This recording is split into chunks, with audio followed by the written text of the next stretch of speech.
በስመ አብ ወወልድ ወመንፈስ ቅዱስ አሃዱ አምላክ አሜን። አብዘት ዘለናዮ በረኸትን ረድኤትን እግዚአብሔር አምላክ ምስ ኩላትና ተሃሉ። እግዚአብሔር አምላክና ኢየሱስ ክርስቶስ ምስ አቦታትና ነቢያትን ሐዋርያትን ሊቃውንትን ዝነበረ ምሳና ድማ ክህሉ ፈቃዱ ይኹን። እግዚአብሔር ከም ዝፈቀዶ ትዝገልጽ እግዚአብሔር አምላክ እዩ። ነቲ ሰናይ እቲ ዝግስጽ እግዚአብሔር አምላክ እዩ። ነቲ ሰናይ ንምስጢራት አራቂቁ ዝነግር እግዚአብሔር አምላክ እዩ። ነገር ግን እቲ ሰሰናይ ጥራይ ወዲ ሰብ ጌጋ እንተዳ ተዛሪቡ ናይ ሰብ ስምዒት ወይ ናይ ሰብ ምዕንቃፍ ዳ እምበር ናይ መንፈስ ቅዱስ ኣይኮነን። ስለዚ ተሰሰናይ ናይ እግዚአብሔር አምላክ እዩ። እግዚአብሔር አምላክ ንምስጢራት ገሊጹ ክቅርበልና ምስጋና ይኹኖ። ናይ ሎም መዓልቲ ትምህርትና ኢያቄም ወሃና ወለዱ ሰማየ ወሰማዮሙኒ አስረቀ ፀሐየ ዝብል ክኸውን እዩ። እዚ ከዓ አዴና ቅድስት ድንግል ማርያም ብሰማይ እትምሰለሎም ሰለስተ ኣብነታት ክንመሃር ኢና። መጀመርታ ሊቃውንቲ አቦታት መመሰሊ ሲኢኖም መመሰሊ ተሳኢንዋ በመኑ ናስተማስለቺ ብመን ክንምስለኪና ወይ ብመን ከነመሳስለኪና ከም ዝበለ ቅዱስ ያሬድ አንቀጸ ብርሃን ደኣ እምበር ሰማይ ምስ ቅድስት ድንግል ማርያም ይወዳደር ማለት አይኮነን። መጀመርታ ሰማይ ተባሂል ዘሎ ዝንሪኦ ዘለና ጠፈር እንዲ እዚ ሰማይ እዚ ምስ ቅድስት ድንግል ማርያም ተመሳሲሉ ማለት አይኮነን። ንመረዳእታ እዩ። በርን ቅድስት ድንግል ማርያም መለኮት ንዝተሰከመት ንዘጥበወት ንዝሓቀፈት ንስእከርተት ንዝበለት እዚ ሰማይ ወዳደራ ማለት አይኮነን። ነገር ግን ከምቲ ሊቃውንቲ ቅድስት ቤተክርስቲያን ዝመሃሩና ቅድስት ድንግል ማርያም ምስ ሰማይ ትመሳሰለሉ ነገር ሰለስተ ነገራት ክንመሃር ኢና። መጀመርታ እዚ ሰማይ እዚ ንሪኦ ዘለና እዚ ጠፈር እዩ። ፀሓይ ቀሪፁ አቐሚጡ ዘሎ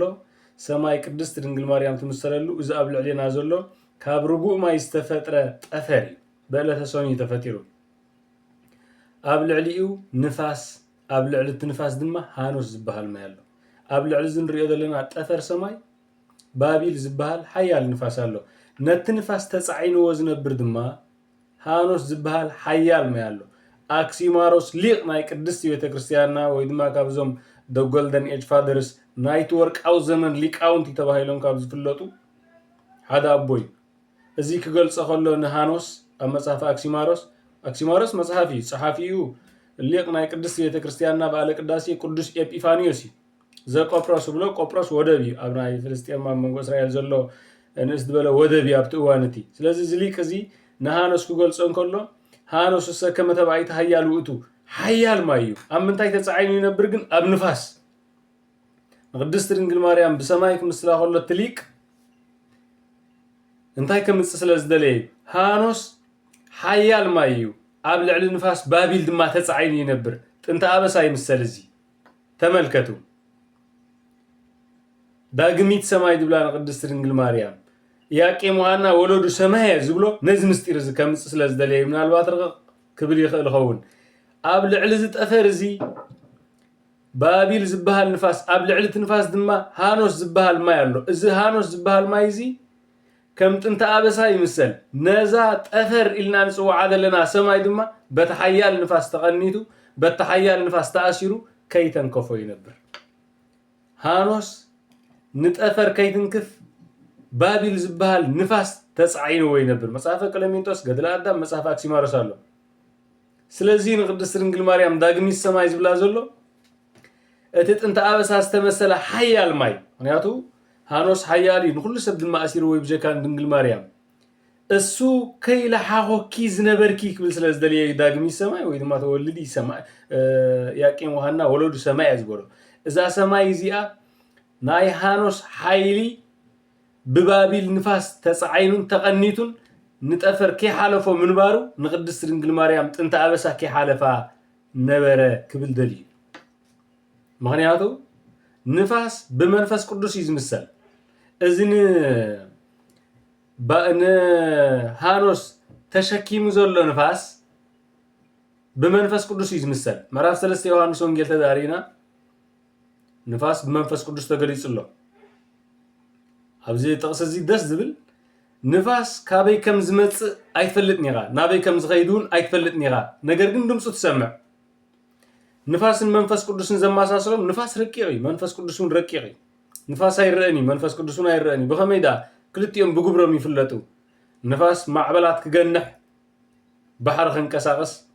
አይዋም ክሰላልዕ ይረአ ብግብሪ ይፍለጥ ንፋስ ኣሎ ትብል መንፈስ ቅዱስ ድማ ለምጻም ከንጽእ ሓጥእ ከተንስእ ዝደኸመ ከዕሪ ንዝሞተ ከተንስእ ንዝተሸገረ ክረድእ መንፈስ ቅዱስ ድማ ብግብሪ ይረአ ስለዚ እዚ ባቢል ተባሂሉ ዘሎ ንፋስ ንሃኖስ ተሸኪምዎ ዝነብር ተሸኪምዎ ክነብር ከሎ ድማ ናብ ጠፈር ከይሓልፍ ኣጽኒዑ ደሓዞ ናብ ቅድስት ድንግል ማርያም ጥንተ ኣበሳ ከይሓልፍ ንጥንተ ኣበሳ ኣጽኒዑ ዝቐፈዶ መንፈስ ቅዱስ ይምሰል በዚና ዳግም ይሰማይ ንብላ ዝተራ ሰማይ ከይመስሎ ተራ ኣገላልጻ ከይመስሎ ሃኖስ ጥንተ ኣበሳ እዩ ዝምሰል ኣብ ትምህርተ ሊቃውንት ንሃኖስ ባቢል ተጻዒንዎ ዝነብር ኣብ ልዕሊ ባቢል ዝነብር ሃኖስ ኣብ ልዕሊ ባቢል ከዓ ንፋስ እዩ ተመልከቱ ናይ እግዚአብሔር ሓይልን ምስጢርን እዚ ሓያል ማይ ከም ተባዕታይ ተባሂሉ ሓይሉ ዝተነግረሉ ማይ ኣብ ልዕሊ ባቢል ንፋስ ከሎ ንጠፈር ግን ክሳብ ሕጂ ከይተንከፎ ይነብር ጠፈር ዝተባህለ ሰማይ እዩ እዚኣ ቅድስት ድንግል ማርያም ጥንተ ኣበሳ ድማ ኣፍቲ ብባቢል ንፋስ ተመሰለ መንፈስ ቅዱስ ንሱ ከልኪልዎን ቀፊድዎን ንቅድስት ድንግል ማርያም ንዘለዓለም ከይሓለፋ ይነብር ክብለና ስለዝደለየ ካብ ዝተበጊስና ኢና ቅድስት ድንግል ማርያም ዳግም ይሰማይ ንብላ ቀዳማይ ምሳሌ እዚ ብዝርዳእና ኩሉ እዋን ሃኖስ ምሳሌ ጥንተ ኣበሳ እዩ ባቢል ኣብ ትሕቲኡ ተሸኪምዎ ዘሎ ንፋስ ምሳሌ መንፈስ ቅዱስ እዩ መንፈስ ቅዱስ ምስ ንፋስ ምዕራፍ 3 ዮሐንስ ወንጌል ይመሳሰሉ እዮም ስለዚህና ምንም ነገር ከይሓለፋት ነብር ዳግም ይሰማይ ንብላ ካልኣይ ብሰማይ ትምሰለሉ ሰማይ ብዕለተ ሰኑይ ተፈጢሩ እዚ ንብሎ ዘለና ጠፈር ሰማይ ካብቶም 7 ሰማያት ወፃኢ እዩ እሶም እሳታውያን እዮም ምስ ክፍለ እሳት እዮም ዓለማተ እሳት 7 ሰማያት ምጽናዕተ ምድሪ ዝበሃል እሳት ገሃነመ እሳት እዮም እዚኣቶም እዚ በይን እዩ ካብ ድሩቕ ማይ ዝተፈጥረ እዩ እግዚአብሔር ንእሳትነቱ ሙቐቱ ዝኣለየ እዩ ስለዚ ንፀሓይ ብዕለተ ረቡዕ ኣብ ሰማይ ቀሪጽዋ እግዚአብሔር ኣብ ሰማይ ቀሪጹ ከዓ ኣብ ዝደልዮ ሰዓት ብዕለት ንኸተብስል ንኸተምውቕ ንፍጡራቱ ብርሃን ምእንቲ ክትከውን ካብ ኣድማስ ወፅያ መዓስ ትወፅእ በየን ትወፅእ ዳይና ንፈልጣ እምበር መን የብርቓ መን ስልጣን ይሂባ እግዚአብሔር እዩ ምክንያቱ ኩሎም ፍጥረታት እግዚአብሔር ኣብ ትሕቲኡ እዮም ስለዚ እዛ ፀሓይ እዚኣ ካብ ሰማይ ተቐሪፃ ኣብ ሰማይ ተሳኢላ እንተዳ ትነብር ኮይና ካብ ሰማይ ትብገስ እንተዳ ኮይና እቲ ኣማናዊ ፀሓይ ዝተባሃለ ኢየሱስ ክርስቶስ ከዓ ካብ ቅድስት ድንግል ማርያም ይመጽእ ክብል ስለዝደለየ ወሰማያውኒ ኣስረቀ ፀሓይ እናታ ዝተወልደት ካብ ጥንተ ኣበሳን ካብ መርገም ሓጢኣትን ምልኣት ግብሪ ማለት እዩ ካብዚ ክልቲኡ ብንጽህና ኣሰማሚዓ ዝተረኸበት ድንግል ተመልከቱ ንፀሓይ ወለደት ይብል እዚ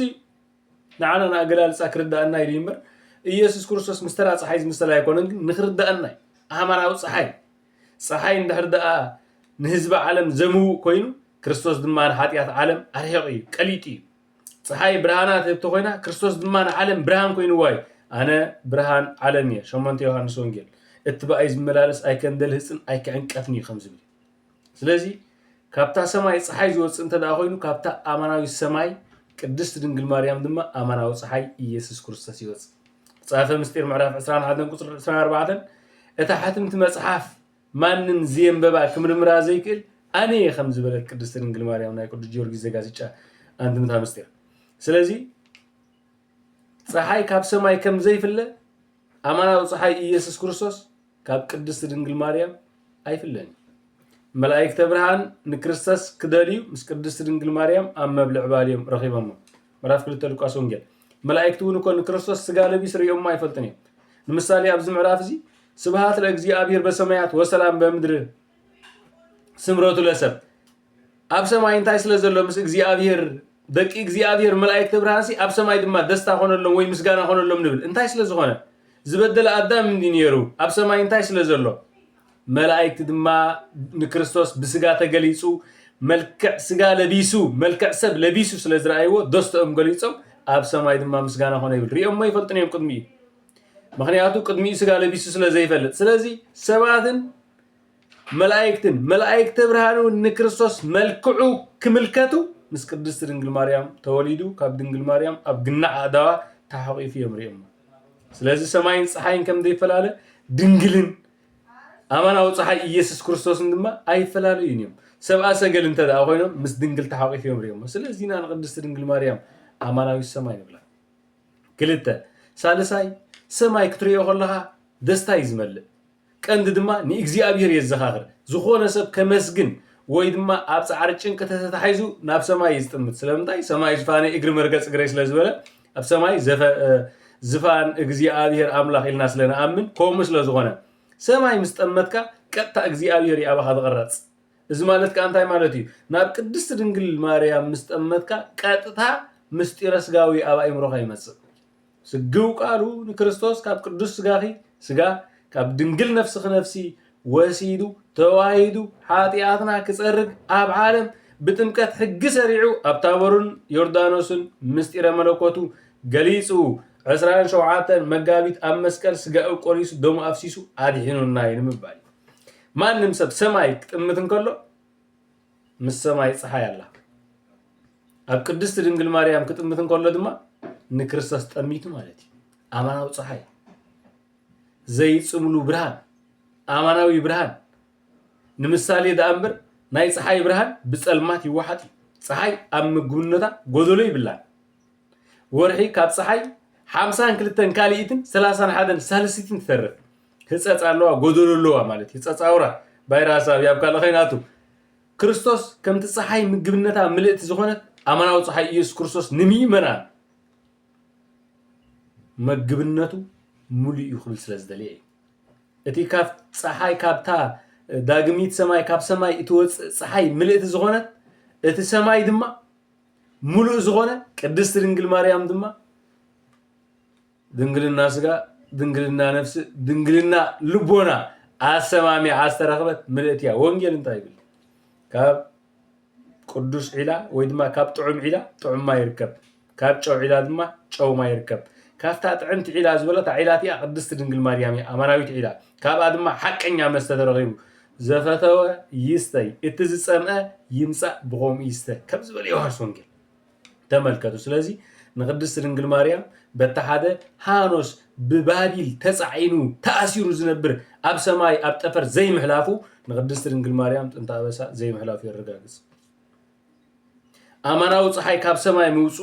ካብ ሰማይ ካብ አማናዊት ሰማይ ካብ ዳግሚት ሰማይ ቅድስት ድንግል ማርያም ድማ አማናዊ ፀሐይ ኢየሱስ ክርስቶስ ምላዱ ሳልሳይ ናብ ሰማይ ጠሚቱ ሰብ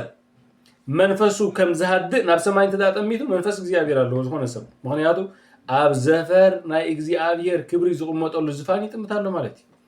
ሰማይ መርገጽ እግረይ ዝበሎ ሰማይ ዝፋነይ እግሪ መርገጽ እግረይ ዝበሎ እግሪ ዝተባሃለ መርገጽ እግረይ ዝተባሃለ ድንግል ማርያም ኣብ ሰማይ ዝፋነይ ኣብ ምድሪ ግን ብስጉ ቃለይ ካብ ድንግል ማርያም እውለት ክብል ስለዝደለየ ስለዚ ሰማይ ክጥምት ከሎ ሰብ ህድኣት ከም ዝመልእ ኣብ ድንግል ማርያም ክጥምት ከሎ ድማ ህድኣት ይመልእ ሰማይ ክጥምት ከሎን እግዚአብሔር ከም ዘመስግን እግዚአብሔር ከም ዝዝክር እነሆ ናብ ቅድስት ድንግል ማርያም ክጥምት ከሎ ድማ ናፍቲ ኣማናዊ ፀሐይ ካብ ኣስተረኸበ ኢየሱስ ክርስቶስ ናብ ምስጢረ ስጋዊ ተመሲጡ ከም ዝኸይድ ይምሰል ማለት እዩ ስለዚ ዳግም ሰማይ ወይ ድማ ትመስሊ ሰማይ ወትወልድ ፀሐይ ክንብል ከለና ተራ ከምዚ ሰማይ ቁሊሕ ኢልና ንሪኦ ኣይኮነን ብዓቕምና ዳ ኣይዝምበር ካብኡ ንላዕሊ ሊቃውንቲ ዞም ዓንቶ ኣቐዲምና ዝገለጽናዮም ነዚ ክገልጽዎ ከለዉ ኣዝዩ ረቂቕ ክሳብ ሳልሳይ ቀጸላ ቀዳማይ ቀጸላ ንምእመናን ዝርዳእ ካልኣይ ቀጸላ ንካህናት ዝርዳእ ሳልሳይ ቀጸላ ንሊቃውንቲ ጥራይ ዝርዳእ እናበሉ ዝተርጎምዎ እዞም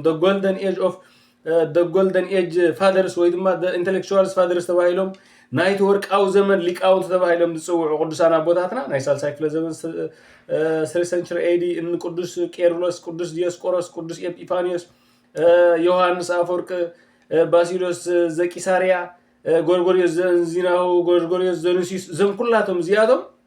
ናይቲ ወርቃዊ ዘመን ሊቃውንቲ ተባሂሎም ይጽውዑ ዘመኖም ወርቃዊ ዘመን ይዝባል the golden age fathers after ወርቃዊ ዘመን ዝነበሩ ሊቃውንቲ በወርቃማ ቃል ገሊጾም ቅድስት ድንግል ማርያም ለዚ ተመስሊ ሰማይ አው ተወልድ ይፀሐይ ክንብል ከለና በአማናውነት ዳምር እቲ ምሳሌ አእምሮና ወድሰብ ዓቕሙ ንሽቶ ስለዝኾነ ንክርድኦ ዳምር ቅድስት ድንግል ማርያም ብሰማይ ክርስቶስ ብፀሓይ ይግለጽ ማለት ኣይኮን እዚ ኩሉ ሓላፊ ሰማይን ምድርን ክሓልፍ ተባሂሉ እዩ ግን ወዲ ሰብ ኣብ ሰማይን ኣብ ምድርን ንዘለዉ ፍጡራት ንክርድኦም እዩ ኣብዝነት ኣብ ምዕራፍ 13 ማቴዎስ ወንጌል ወከሰተ አፉሁ በምሳሌ ክርስቶስ ነቶም ህዝቢ ክምህሮም እንከሎ ብምስላ ገይሩ ጀመረ ይብል ስለምንታይ ምስላ ብዘይተረድኦ እዩ ንንቑሓት ምስላ ኣየድልዮምኒ ሐዋርያት ምስ ጎይታ ኢየሱስ ክርስቶስ 3 ዓመት ምስ ተማሃሩ ሎሚ ምስላ ኣየድልየኩም ኢልዎም ጎይታ 16 ዮሐንስ ወንጌል እኔ ኢዝየሰ ይነግረኩም በምሳሌ አላ ይነግረኩም ጋደ ካብ ሕጂ ብምሳሌ ትባላ ይነግረኩም ንየ ኣእምሮኹም ሰልጢን እዩ ኣፍልጦ ኣጥሪኹም ኢኹም ብጋህድ እየ ዝነግረኩም ምክንያቱ እኔ ኢዝየሰ ይብለኩሙ ኣግብርቲ ኣላ ኣይርክቲ አንትሙ ካብ ሕጂ ኣገልገልቲ ኣይኮንኩምን ዕሩኽቶ ኢኹም ዓሩኽ ካብ መርዓዊ ካብ ዕሩኽ ካብ መርዓዊ ዝሓብኦ ስለዚ የለ ጎይታ ገሊፅሎም ካብ ሕጂ ብግልጽ እምበር ብምሳሌ ኣይነግረኩም ነቶም ዘይተረድኦም ኣሕዛብ ግን 13 ማቴዎስ ወንጌል ብምስላ ወከሰተ አፉሁ በምሳሌ እንሆ ድማ ልሳኑ ብምሳሌ ገይሩ ጀመረ ንመንግስቲ አምላክ መንግስቲ አምላክ ትመስል ገሪፈ ትመስል ብሁአ ወትመስል ህጠተ ሰናብየ ወትመስል ወይን እንዳበለ ብሙሉኡ ብምሳሌ እንዳገበረ ገሊጽዎ ማለት ስለዚ እዚ ምሳሌ ሙሉእ ብሙሉእ ይገልጾም ማለት ኣይኮን ንዓና ብዝርዳእና እምበር ሰማይ ድንግል ማርያም ከመየር ይምስላ ድንግል ማርያም ከም እትገብሮ ንጎይታ ኢየሱስ ክርስቶስ ንመለኮት ተሸኪሙ ሰማይ ግብጽ ሒዝዎ ወሪድ ድዩ ኣብ እንግድዑ ተሸኪሙዎ ንጎይታ ኢየሱስ ክርስቶስ ከርተት ኢሉ ድዩ ግን መግለጺ ቅድስት ቤተክርስቲያን ሰብ ከይጭነቕ ኢላ ምሳሌ ያትበልና ምሳሌ ነታ ኣማናዊ መግለጺ ምሳሌያዊ ዘይብሉ ኣማናዊ ዘይብሉ ምሳሌያዊ የለን ከም ዝበለና እምበር ነቶም ንቑሓት 16 ዮሐንስ ወንጌል ከም ዝገለጽናዮ ካብ ሎሚ ግልጽ እምበር ብምሳሌ ኣይነግረኩም ኢሉ ጎይታ ገሊጽሎም ስለዚ እዚ ሰለስተ ነገራት ንቅድስት ድንግል ማርያም ብሰማይ ዝምስላ ብዝርዳእና ዓበይቲ ሊቃውንቲ ዘርዚሮም ብ30 ብ40 ክትርጉምዎ ይኽእሉ ማለት እዩ እታ ዳግሚት ሰማይ ዝተባለት ወይ ድማ ኣማናዊት ሰማይ ዝተባለት ቅድስት ድንግል ማርያም ማይ ካብ ላዕሊ ዝመጽእ እሞ ጠሊ ምሕረትን ጠሊ ረድኤትን በረኸትን ጸጋ መንፈስ ቅዱስን ተዓድለና ኣማናዊ ፀሓይ ካብ ዝተረኸበ ኢየሱስ ክርስቶስ ዘይጽምሉ ፀሓይ 12 ሰዓት መጊባ ናብ ስፍራ ኣያትኣቱ ጊሓት ድማ ካብ ኣድማስ ተቐልቀል ጎይታ ግን ኩሉ ግዜ ብርሃን እዩ ኩሉ ግዜ ኣብ ኣምላኽ ቢዚ ዝበሃል የለን ኩሉ እዋን ብርሃን ኣብ ዘለኻዮ ሰዓት ኣብ ዘለኻዮ ግዜ ትረኽቦ ኣምላኽ በይኑ ንሱ ይያው ስለዚ ብፀሓይ ክምሰል ከሎ ንኽርዳእና ዳ እምበር ብኡ ተመሲሉ ይፍጸም ማለት ኣይኮነን ኣነ ብርሃን ዓለም እየ ክብል ከሎ ወይ ድማ ኣማናዊ ብርሃን እየ ናይ ሓቂ ብርሃን እየ ክብል ከሎ ካብዚ ብርሃን ፀሓይ ዝኽፈል ደልዩ እግዚአብሔር አምላክና ኢየሱስ ክርስቶስ ክብር ምስጋና ንዘላለም ነው ይሁን ናይ ኣማናዊት ሰማይ ናይ ኣማናዊ ፀሓይ ጸጋን መንፈስ ቅዱስን ምስ ኩላትና ይሁን